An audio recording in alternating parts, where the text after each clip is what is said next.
Hey, this is Bandu here from NoSleepCreative. Today we'll learn how to create a reusable motion trail animation preset using shape layer and expression. You won't be needing any third-party plugins for this tutorial. We'll also take a look at other methods of how motion trails can be created. Also, you may have noticed that the difficulty for this tutorial is both advanced and easy.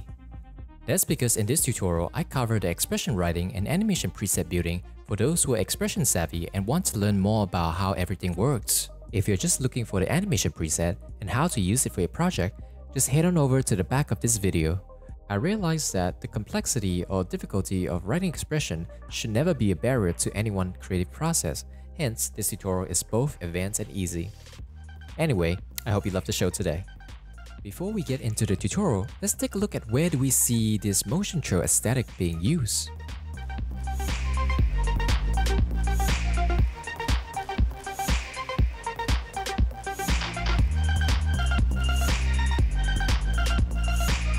Based on those videos, it seems that motion trail is some sort of motion design trend or staple technique these days, and there are many ways to recreate such effect. The first technique is to draw a path and paste it onto the target shape transform position. You will then have to animate the trim path so the trail lines up accordingly with the target shape position. Evan Abrams has a similar method using the create nulls from path script and then parenting the target shape to the null, and finally linking the trace path progress property to the trim path with an expression. The second method is to use the write-on effect. You will first have to animate the target shape and then create another solid and add on the write-on effect. Next, option click on the brush position and pick whip it into your target shape position. This is a much simpler technique, however, the line that produced is not the smoothest and we also cannot stylize the stroke appearance such as having tapering. The third method is to use Trepco Particular as shown in the video The Power of Light by Andrew Vacco and his team. So how do we know it was using a particle system? If you look at the video at 16 second and 45 second, you notice tiny bumps in the path. This happens because the circular particles are not stacked close enough to form a smooth line. It's a similar technique to my flat speedline tutorial. Also, I know this because the technical director for that project, Zach Lovac, mentioned it in his website. So all this example got me thinking about why is it so tedious to create motion trails? Why do we need something so pricey and powerful like Particular for something so simple? There should be a simpler and fastest way. This is where I come in. So over the past 2 weeks, I was able to create an animation preset that you can just drop onto a shape layer and select the target shape that you want to have trails. And using this method, all you have to do is just focus on animating a target shape. And you can also stylize the stroke design with taper, dashes, and wave, layer style, and path operations such as zigzag and wiggle paths. So suddenly you have more option and it's just quicker. Alright, and so with that, we can finally get on with this tutorial. Alright, so in After Effects, let's warm up our expression writing skill and start off simple of animating the circle with a sine wave function. You can create a full HD comp, make it about 5 seconds long, and click OK. And first thing I'm going to do is select the ellipse tool, and then I'm going to go in the center, hold down Command and Shift so we can create a circle from the center of our cursor.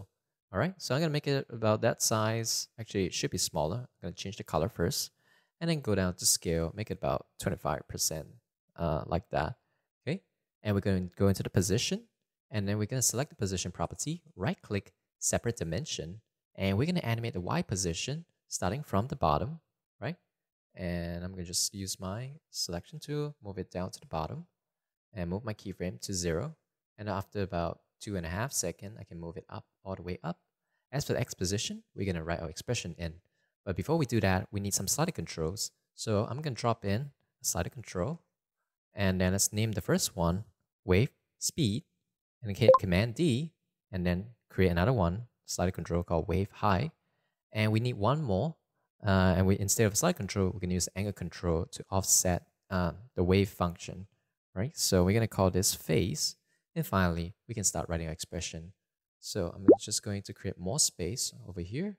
And option click on X positions, and then we are going to load in all our sliders. So let's create a variable called vel for velocity is equals to pick whip to the wave speed, right? And then we also need to times math.pi times 2, right? So this is because of trigonometry. Can't explain it really well, but just know that it's good to have it. And our second variable is m, or amplitude, and we're going to pick with it to the wave height, and then semicolon, right? And finally, we have our offset. So just like the wave speed, we also need the math dot pi times 2, right? Times. So we can pick with it to the angle control. But one thing to note about when we're using math sine functions in After Effects is that it accepts only radians. So this phase angle control is in degree. So we gotta convert it to from degrees to radian using this function, and then you can pick with it to that angle control that we have, and make sure you have a parentheses at the end, closing bracket at the end, semicolon, right? And finally, we're gonna write our main function, and we're gonna call this variable v. So maybe you want to do this for the y position instead. So I'm just gonna call it v instead of x, and v is equals to m times math.sine parentheses times velocity plus offset, right? Semicolon, and then, semicolon. And also because we want to move our x position freely and have it center in the COM, let's do v plus value, and then semicolon, right? And then let's go into our effects control panel and set the wave speed to be 0.5. So you want to keep the wave speed kind of like between 0 to 1. Anything above 1, it's kind of too fast. And the wave height to be about 300.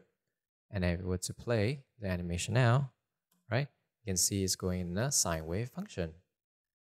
Okay, let's play that again. So it's a little bit too fast, so I'm just move the Y position.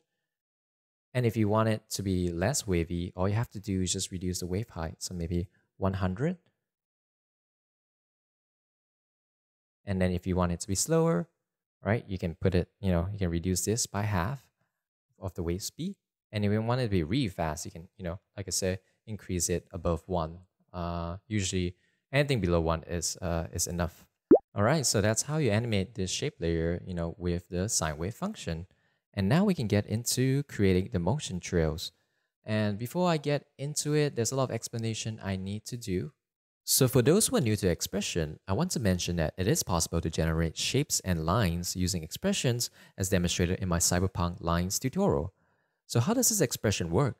Basically, we want to retrieve a list of position values starting from the current frame and going backwards based on our specified duration.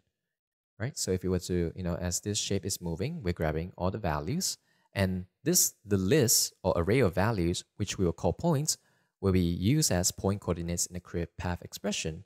So if you were to click on, the path shape of this trail, you can see that there's lots of points over here. So it's grabbing, at every frame, and scrubbing through each frame, and it's just grabbing, generating new points as the shape goes. It's not exactly moving, and if you were to look at the tail, right, you can see that it's discarding the last point we have in this trail.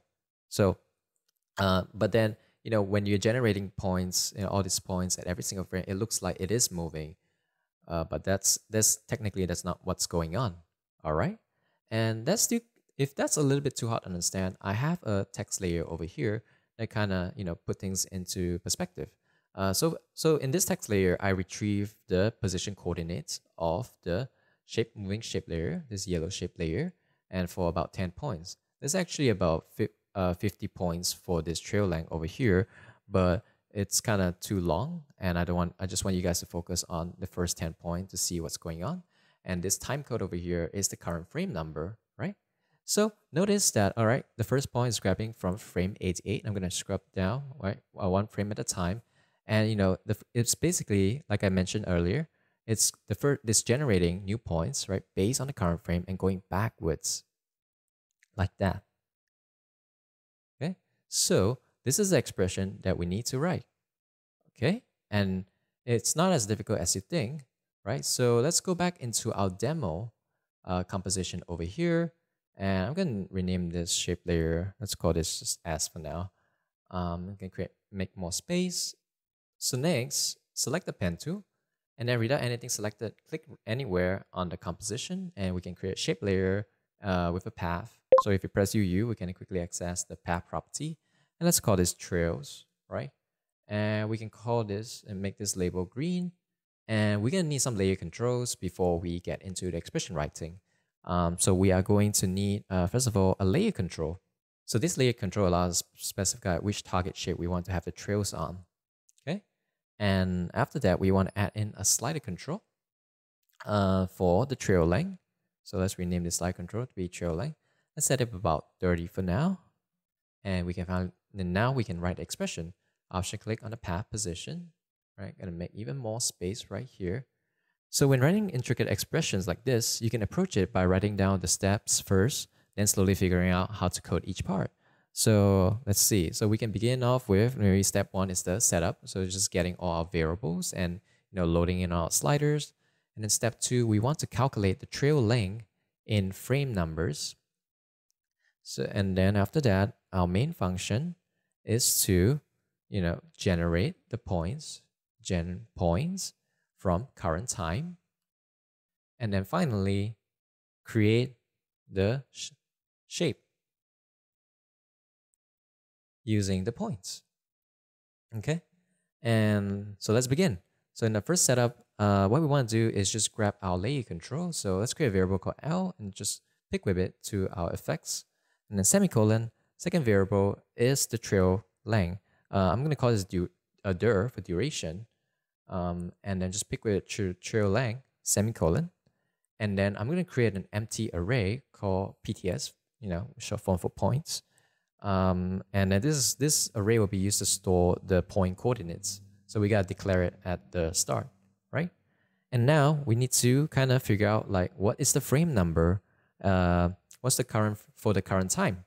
So by default, After Effects use the time code. So to convert the current time to frame numbers, we have to use the time to frames function. And then you just put in time inside the parenthesis and then semicolon.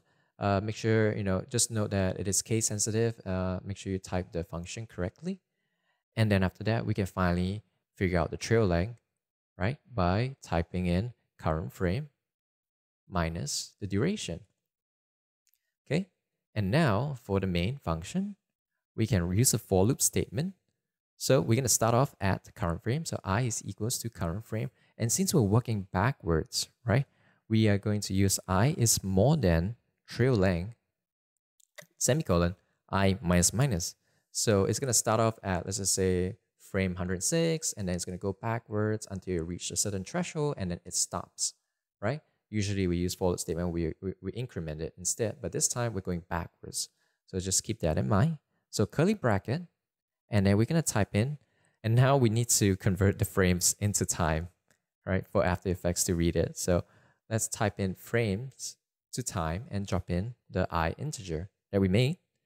And we need to get the position of our target shape layer, right? But here's the thing, we did separate the dimension earlier on, so we gotta write it in a special way, right? Instead of using just the transform.position, we now have to create the x and y variables separately first. So we need to type in x is equals to transform.x position, right? And we want to get the value at the current time that we specify. So value at time in t, and then semicolon. And if you press Command D, you can actually duplicate the line that you're on. So I'm going to change this to y, and then y position. And then we get our position array, which is equals to square bracket x comma y semicolon, right? And then what we want to do is to push, insert this array into our points array, right? So we can do so by getting the array PTS dot, using the function dot push, and then we can type in the position variable over here. So it's just going to slot position right into this point over here at, for however many frames to specify. And we're going to hit semicolon. And then last of all, we need to actually create the line. So we're going to type in create path PTS. So we load in all our points. And then for the second and third input, they're actually the in tangent and out tangent, which is blank. So we can just put in square brackets. And then the last input is actually whether the path is closed or open or not. So 0 means that it's open and 1 means it is closed. So let's click outside and you can see that first of all, we have an error, right? So let's take a look at what's going on. So let's see, select the trails and notice that we did not set our layer control to the target shape. And then, okay, so that solved the error problem. But you notice that, our shape layer, our trail is suddenly appearing on the right-hand side. I can actually move this closest, make more space here, right? It's only on the right-hand side. That's because, we need to translate the point coordinates back into kind of to the center, right? So we need to add one more line of expression. So basically what we need to do is position minus equals, right, square bracket, this com dot width, comma, this com dot height, okay? And we want it to divide it by 2, semicolon. Let me just create more space so you can read it. And you can see, the points follow exactly to the shape layer. And let's also get rid of the fill because it's not supposed to be there, and increase the stroke so we can see clearly. Let's put the trail beneath the shape layer, right? And if I were to play it, okay, you can see it's working marvelously. You can even change the trail length if you wanted to, right? But here's the thing. Maybe you guys might want to create like a now object and then parent this the target shape layer, right, to this now or any other layer. So notice what happens when I pick with it and then to this now. You can see suddenly, right, our trail jumps to the top left-hand corner. Now this is because if you open up the position of our target shape layer, when we parent it to a now, right, the position becomes relative to our parent. So if I were to just unparent it, you can notice the X and Y value change. So we want to actually avoid using the X and Y position because it's always relative. That said, we need to make a modification to our expression. So if our trail layer selected, let's press EE to get to expression and then make some modification. So instead of using the X and Y value or the position values, we should have been using the anchor point values and converting it to word space. And so let's get rid of this two variable X and Y and also this array X and Y. And we are going to convert the target shape layer to word space. So L dot to world. And then we're going to type in L. So we want the target layer transform dot anchor point and then comma T. So notice we're not using value at time. And that's because if you go to AE Enhancer, the expression wiki, right? Notice that, the toWorld function has a second input of, specifying the time. So this itself will work as like value at time for us. Okay, so back to After Effects, just inputting expression already fixes it. And even if you unparent it, right, it's still working. Okay, so the expression writing is done now, and now we can just experiment with stylizing the stroke. So I'm just going to open up the trails, and so what you can do, to stylize the trail, the style of the stroke is that you can open up the stroke, you can change it to a round cap, you can play with the stroke size if you want to. You can go into the dashes, make it increase the dash size and also add in a gap, right? And then if you want to, you can also taper it. So I'm tapering the end, so it's just sharper at the bottom. And if you want, you can just also add in a wave to make it more fun. So maybe I just want to reduce the gaps like that and the dashes. But let's turn off the dashes. So other things, so this is looking pretty cool. Other things that you can do is to actually add in a trim path.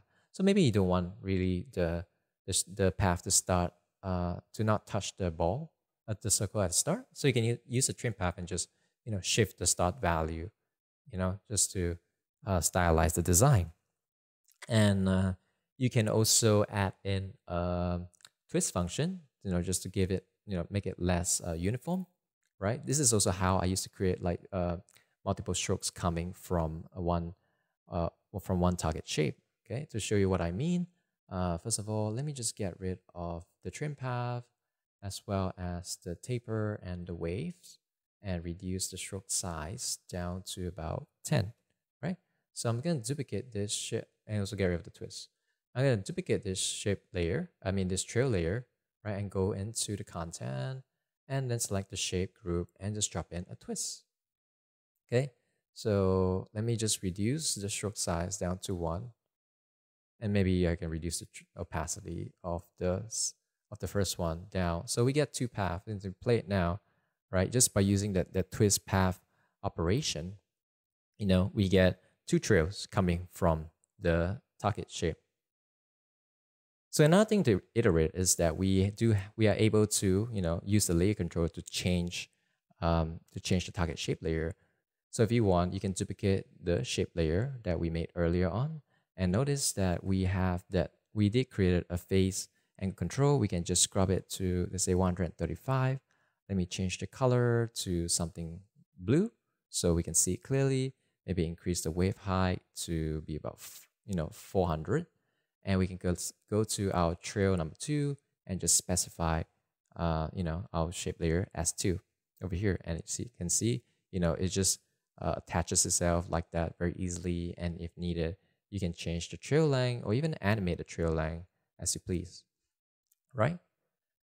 And the last thing to wrap up this segment is to saving this as an animation preset.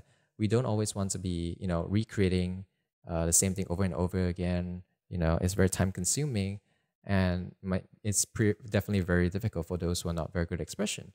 So what we want to do is that once you kind of set your layer control, your trail length to a good default setting like 30, let's open up the shape layer, and then you can select the content, select the effect, and then go into animation, save animation preset, and then I'm going to call this demo_motion trails, and then save it out. All right, now I'm going to delete this 2 trail layer that I created.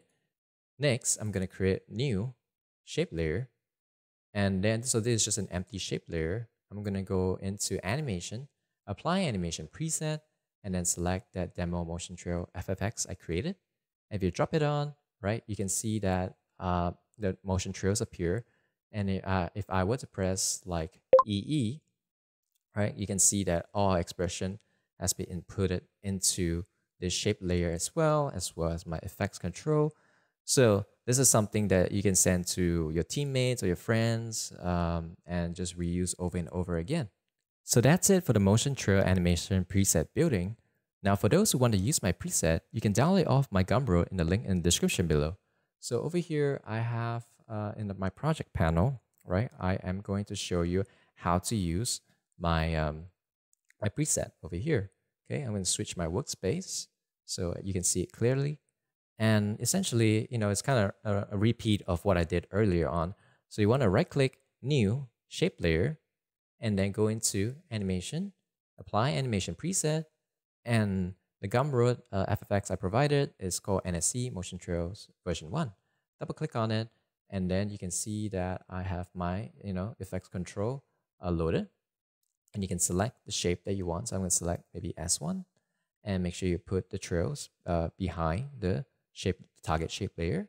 And I also add in a stroke width control, so you don't have to open up all the shape layers. And you can also change the color from the effects panel and increase the trail length. So just like before, you can easily switch the target shape layer from just the effects panel, right? So that's pretty much it. There's not much to go about it. And you can just experiment with taper, dots, and dashes to get interesting designs. So for those who are interested in how I made my preview animation, right? So what I did was to create a composition that's about, really wide, 10,000 by 1080. And I used the same, concept of having 4 shape layers animating in a sine wave function. And then after that, attaching the trails to each of the shape. And at the end, if you go to the end, I have my type animation at the back. I also animate the stroke width at the and color at the end. So this circle over here, right, this sphere over here is looking kind of 3D is because it's just simply using a shape layer and a couple of layer style to kind of simulate the dimensionality. And as for that emoji smiley face, it's actually a texture, right? An emoji texture. and I'm just only grab the parts that I mask out the parts that I need.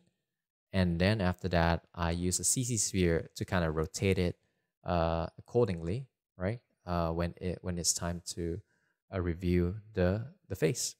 So once I've done that, I pre-comp this and put it into a square comp, because since it's a social media post, as you can see, I'm just actually animating, that pre-comp that we had earlier on, and just pushing it, downwards, and also animating the shape, the size, to become bigger as we go along. So that's how I made the preview animation.